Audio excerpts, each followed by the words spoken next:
you do get paid by the customer.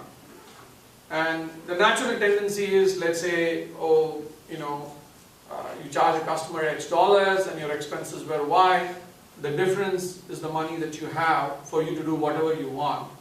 And most companies do not scale and they become so-called mom and pop, or industry calls them mom and pop or sideways companies, because they don't reinvest their profits prudently.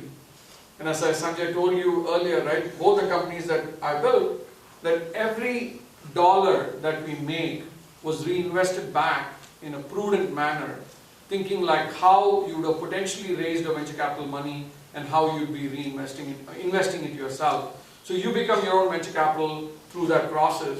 So you need to be very, even though you may not be able to afford a dedicated finance team, which includes financial planning, accounting, fundraising, and all of that stuff. This is, accounting 101, cash management 101 that you need to learn and make sure that how would you, prudently invest the profit.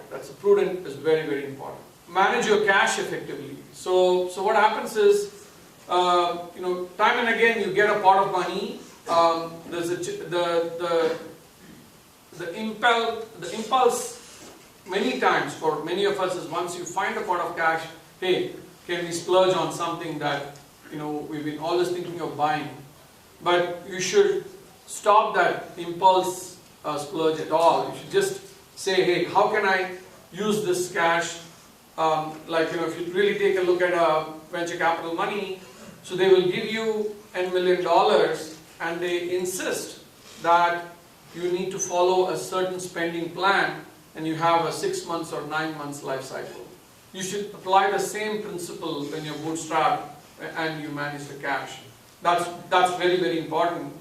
And all of this are done, by the way, can be done by the initial core team if they all understand the very basic financial concept. Because a lot of times people think, hey, numbers are not interesting to me.